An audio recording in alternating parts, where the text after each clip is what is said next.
Hello, everyone. I hope your first week of online, distant, mobile learning has been productive. I know it hasn't been easy, but we're all getting through it. Most of you know that it's been a busy week in the DiBernardo household as we added a new member to the DiBernardo pack.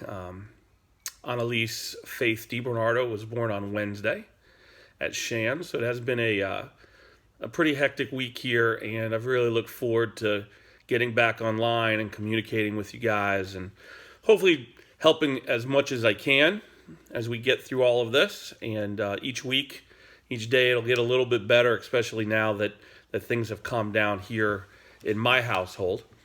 The only thing that you have due right now is the test that I put on Google Classroom this morning dealing with everything in Chapter 2. Now, I know it's labeled a test and all that, but I don't want you guys to have any stress over it. I know I put a date of completion for Monday. Just get it done when you can. And you can use all of your resources on it. As always, the content is more important to me than the grade. Always want to figure out a way for me to feel comfortable that you have an understanding of what you're doing. And that's the most important thing. We'll always work towards that. Some people have taken the test, and not all of it has, I'm looking at my computer right now, not all of it has posted. There were 26 questions on the test, and for some reason it's coming out that there were 33. Don't worry about that. Don't even look at the grade that the computer gives you on the test. My grading is much different, right? So don't worry about that. Just answer the questions, and then we'll take care of the rest. So as we get into next week, I want this to be much more consistent, and my goal is to send you something each day, even if it's just me communicating with you. I don't have a plan of giving you an assignment every day. I want to give you an assignment that you can look over and do over the course of a few days. But as we get into next week, I'm going to stay away from the book in our curriculum as far as moving forward. So here are the two big things for next week, which I will assign to you on Monday. The first one is test corrections. So you'll be able to take everything that you didn't get correct on the test, and you're going to, like we've done before, you're going to correct those. And for each correction that you do, not only do you earn points for turning that in, but then you earn a half a point for each question that you got wrong, and add a half a point to your score. And then that also reinforces the fact that you're going back over something that you didn't necessarily know on the test. And then I just want to get into a discussion, and I'll give you a rubric on how we're going to do that.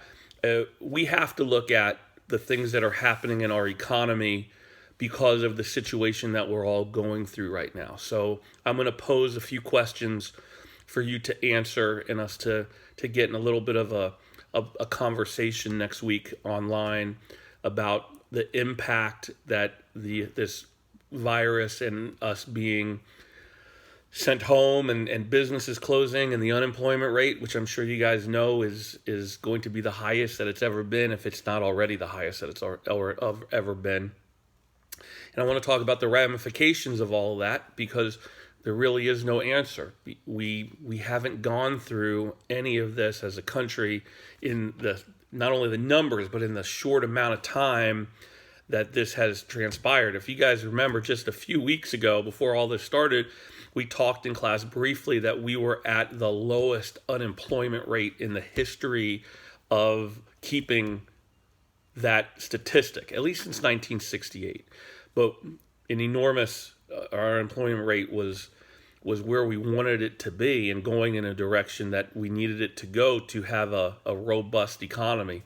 But as you know now, things have changed. And I think going through that and having some conversation and understanding what's going on is far more important than some of the things that are in our curriculum right now as we deal with the new normal. So in any case, you guys have my cell phone number. Of course, you have my email address. You have Google Classroom. If you have any questions or concerns, please don't hesitate to contact me. And I just want to be able to help you through all of this any way that I can. You guys have a great weekend, and we'll talk to you next week.